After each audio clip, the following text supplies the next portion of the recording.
Save किया था ना? मैं सिर्फ इसलिए गया था क्योंकि उसने मुझे कॉल किया, that's it. But listen तो. Save it for someone else. जिंदगी में सेव करना जरूरी है, मगर जब बात पैसों की हो, सिर्फ सेविंग से काम नहीं चलेगा। इक्विटी म्यूचुअल फंड्स में इन्वेस्ट कीजिए और अपने सेविंग्स को आगे बढ़ने का मौका दीजिए। Mutual fund investments are subject to market risks. Read all scheme-related documents carefully. It's been almost 1 week since the Karnataka results, and I know by this time you're tired of listening to postmortems and people trying to explain to you what exactly happened. It's time for us now to look forward, look ahead. So as you look ahead, you see a season of elections for the next year until May of 2024, when the new government is sworn in New Delhi. Until then, you just have a spate of elections. So first of all, it's called semi-final. It's not exactly that, but yes, it is a very major event that will be towards the winter of this year. That is within 6 months from now. Within 6 months from now, campaign will be on for 5 states in India. These 5 states, 4 are major states. One in the south, very important because it's a state neighboring Karnataka, and it's the only other state in the south where the BJP thinks that they have a foothold and they can make that foothold grow. That is Telangana. So Telangana goes to the polls later this year, as do Madhya Pradesh, Rajasthan and Chhattisgarh. There in Rajasthan and Chhattisgarh, Congress is in power, but BJP has been in power in those states multiple times. In fact, in Chhattisgarh, multiple times in succession. Madhya Pradesh, BJP is in power, but this is a government set up through Operation Kamal. Like the Karnataka government was set up through Operation Kamal, BJP did not get a full majority of its own. So these states will go to the polls, and also not to forget, Mizoram. Now, if we talk less about Mizoram, it's not because we don't think a state in the northeast is not as important as any other state in the country. Mizoram is a very important state. It's just that the BJP itself does not have very high stakes there. And today's exercise in this episode of Cut The Clutter is looking at what happens to the BJP. What are the takeaways for the BJP post Karnataka in these state elections which are coming up? Because on the day of the results of Karnataka elections, we had given you a very quick episode of Cut The Clutter where I talked about 10 takeaways from the election. So how do those 10 takeaways apply to the BJP? Because BJP now has to look at these 5 states, or more importantly, these 4 states. So first of all, the first lesson, leadership. Leadership, and the lesson is that BJP now would be wondering whether it's such a good idea to have borrowed chief ministers. What do we mean by borrowed chief ministers? Mr. Basuraj Bommai in Karnataka, he was not a BJP man. He was not a party man, as they say in the BJP. He was not somebody from the RSS. In fact, he was from Janata Dal. So he had been borrowed by the BJP. His father, by the way, was the Janata Party chief minister in Karnataka. He had taken over after Ramakrishna Hegde had lost power in the wake of the telephone tapping scam.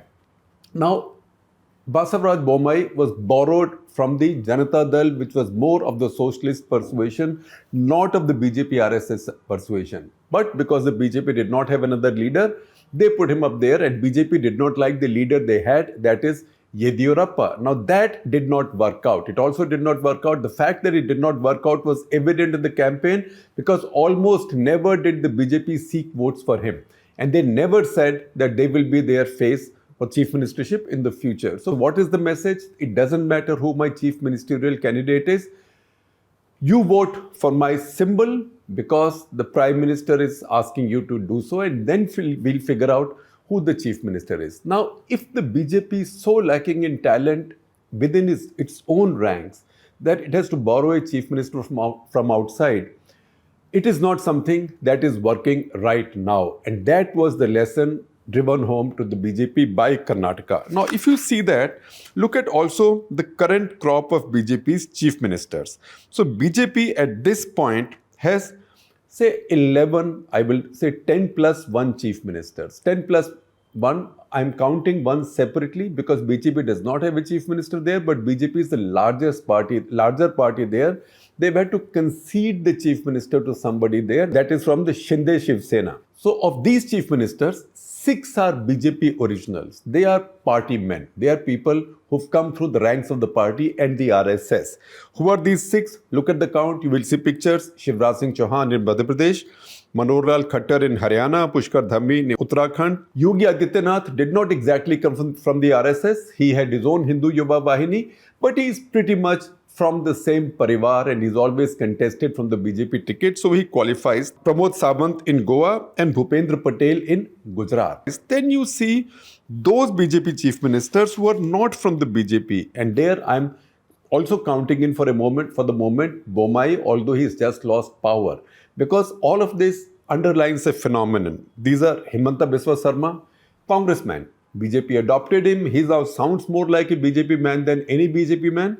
So Himanta Biswa Sarma in Assam, Biren Singh in Manipur, a former congressman, Prema Khandu in Arunachal, formerly from the Congress. Then Eknath Shinde, he's not a BJP chief minister, but that's a chief ministership that BJP has had to concede to him, although they have a larger number of MLAs in Maharashtra.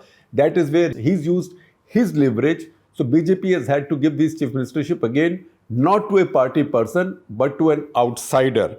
Then you have Manik Saha in Tripura, again formerly of the Congress. So these six are chief ministers from outside. So BJP right now, when it looks at leadership in the states, it has to worry about its talent base. Who's available, who's not available, and where does the BJP go from here? And how does it apply the lesson of Karnataka, which is that you just plonk an outsider there with very little following of his own and say, doesn't matter, he's my lamppost, I'm asking you to vote for it. Once you vote, you are voting for Narendra Modi. But election after election after election, states are telling us that voters now see a national election differently from a state election. Then come to the second point, and that is probably the most important point right now. That is the South. BJP has really been wanting to grow in the South, because if you look at the political map of India right now, you will find that BJP is completely missing. If you look at the states, BJP is completely missing in all of the South and all of the East of India. Then there is the Northeast, where BJP is very strong. So the South and the East are both BJP's pain points. Now, they would have expected that if their footprint grows out of Karnataka, they will do well in Telangana. They've been doing better in Telangana lately. So they would have expected, even in the most optimistic scenarios, that they will be even able to defeat KCR. And that's why you find a lot of the agency action has been focused on KCR and his family. Now see how the BJP has grown in Telangana. It's very interesting. Telangana, in the last assembly elections in 2018, BJP was hardly present. They won only one seat out of 119. Out of 119, BJP won only one seat and they came second in 10. But in Lok Sabha elections that followed, just a few months later, the BJP did brilliantly. They won 4 seats out of 17 in the state where they hardly existed before, came second in 2. And this is an election in which the Congress party, which has traditionally been the ruling party in that part of the country when it used to be combined Andhra, and even in Telangana was seen to be number 2 and was number 2 in terms of vote percentages, etc. In the assembly elections also, they got 3 seats. So BJP got 1 seat more than the Congress party. So they had the second highest number of seats. Of course, KCR got 9 seats with 41% vote share. Owaisi got 1 seat. They are partners, KCR and Owaisi. Owaisi is AIMIM. BJP got 4 seats with 19% vote share. Now 19%, once you get to close to 20% in any state, you are in the reckoning. And particularly if it's a state with a 3-cornered fight, you are very much in the reckoning. So BJP got to 19% and they were rising. Congress party at 29%, but they were declining. And KCR was at 41%. So BJP had a real expectation this time that even if they are not able to beat KCR, they will completely replace the Congress party and cannibalize all its vote or most of its vote. And if they do that, then even if they don't beat KCR, they become a very strong number 2 party. And who knows, if the BJP does very well, you might have a hung assembly in Telangana. That was their expectation. It's that going to work out now. Now, BJP's optimism in Telangana also came from some of the bipolar performances that they had subsequently. November 2020, the bipole was caused because the TRS incumbent had died. BJP contested that bipole and won it. And this happened when TRS was in power. KCR's TRS was in power. So BJP thought, we are rising, and they've been rising. You've been seeing everywhere. December 2020, the big shocker came, and we in fact dedicated a full episode of Cut The Clutter to it. That's where in the Greater Hyderabad Municipal Corporation elections, BJP came not just number 2, completely pushing us aside the Congress, but came a very close number 2. So BJP got 48 seats out of 150. KCR's party got 55. Of course, AIMIM, which is its partner, got 44, so 44 plus 55. Congress hardly got any seats, maybe 2 seats. So BJP ran KCR very close, 48 to 55. Again, it confirmed the impression that BJP was now growing into a real force in Telangana, and that was going to be the second state in the south where BJP will now have a strong foothold.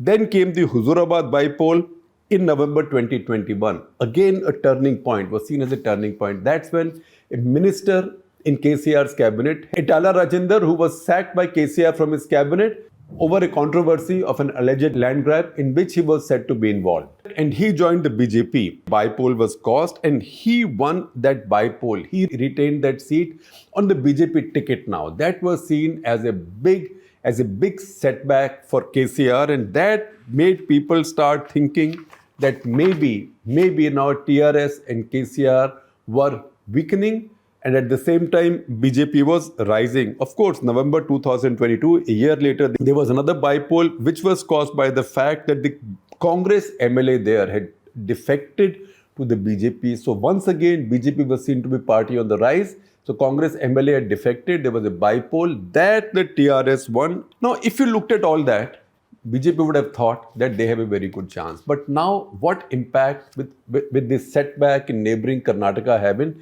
Telangana, besides the fact that it will up the morale of KCR and his party? The fact is that DK Shivkumar, for example, has also been the key factor for Congress candidates in Telangana. And we don't know what might happen between Congress party and KCR's BRS going ahead. As we speak, Congress party has invited KCR for the swearing in of the government in Karnataka. Let's see what happens. And KCR has also been moving. He's been a kind of a moving force for some kind of an opposition unity. In the past, he's been talking about a Congress-free opposition unity.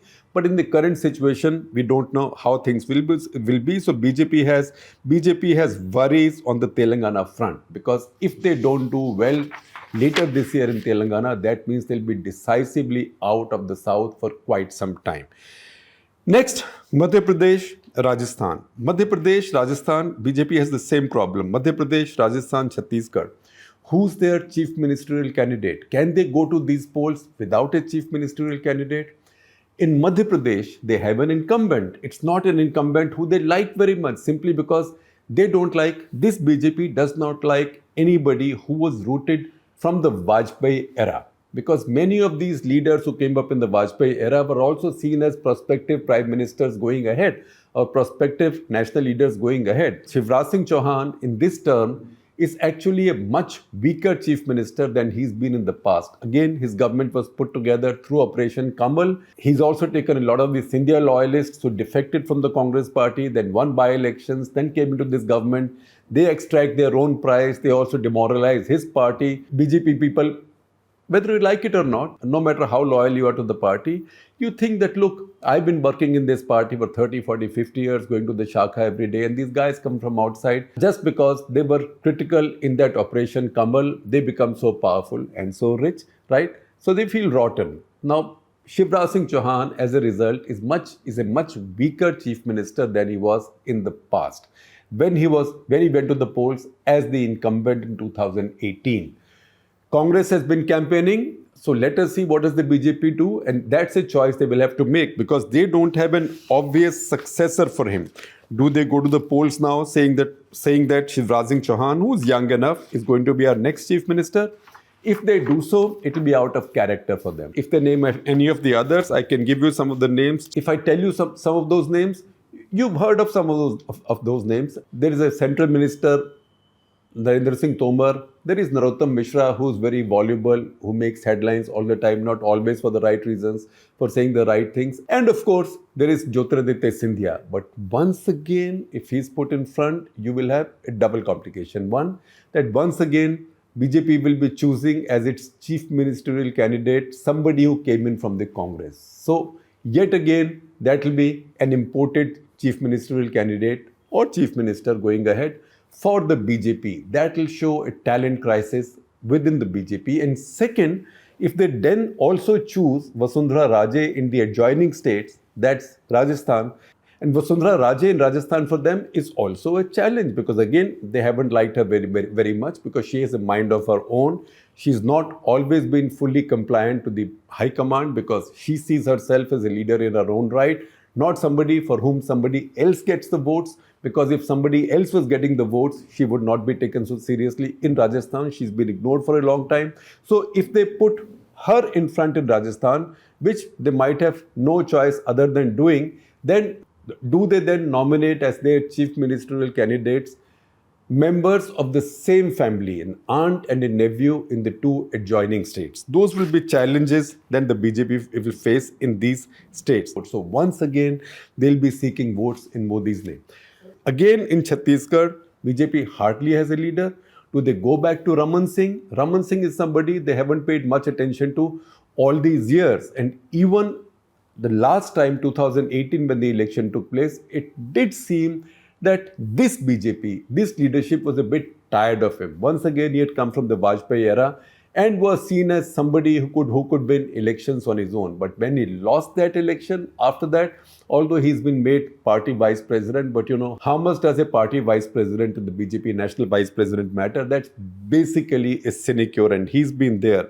Yet, they don't have a leader there, so they may have no choice but to put him in front. These are decisions that the BJP will have to make very quickly in all these states. Even in Telangana, they will have an issue with leadership. Do they just seek the vote in Narendra Modi's name, Prime Minister Narendra Modi's name? Or do they then say their party chief, Bandi Sanjay, who is an original BJP person, or Itala Rajender, who's not an original BJP person? They also have G. Kishan Reddy, who's Minister of Tourism in New Delhi in the central cabinet. He's been promoted, but again, does he carry sufficient weight in Telangana to provide a leadership challenge to KCR? So BJP now has a leadership crisis. It has a talent crisis in all of these states. And finally, all of this distills down to the fact that if you don't have local leaders who have the pull to get you the votes, then you rely on the Prime Minister, as happened in Karnataka, and before that we saw it play out more starkly in Himachal Pradesh, when the Prime Minister said, don't look at the candidate, just vote for me. Now that did not work in Himachal Pradesh. A similar approach has, although that line wasn't used in Karnataka, but a similar approach has not worked in Karnataka. Will the BJP now risk putting up the Prime Minister once again as the main campaigner seeking votes for himself in all these 4 states, 4 plus Mizoram, but I'm counting Mizoram out for the moment, in all these 4 states, and take the risk of the party not doing well, maybe in 2 of the states, maybe 3 of the 4 states, maybe all of the 4 states. We don't know what will happen. And will they take that risk so close to the general elections? Now, if you were a Narendra Modi loyalist, you could say, we are not worried because this happened in 2018 as well. He was leading the campaign in Madhya Pradesh, Rajasthan, Chhattisgarh. BJP lost all 3 and yet he swept the general elections which came 6 months later. It's exactly the same algorithm. But remember, in 2018, BJP had incumbent chief ministers in each one of these 3 states, Rajasthan, Madhya Pradesh and Chhattisgarh. That is Vasundhara Raje, Shivraj Singh Chauhan and Raman Singh. When incumbents were defeated, that blame rubbed off mostly on the incumbent chief ministers. That will not be the case in this time if the party does not do well in these critical states. So all these plus the Karnataka hesitation in the BJP's larger southern push into Telangana, These are the factors that will be weighing on the BJP leadership's mind right now.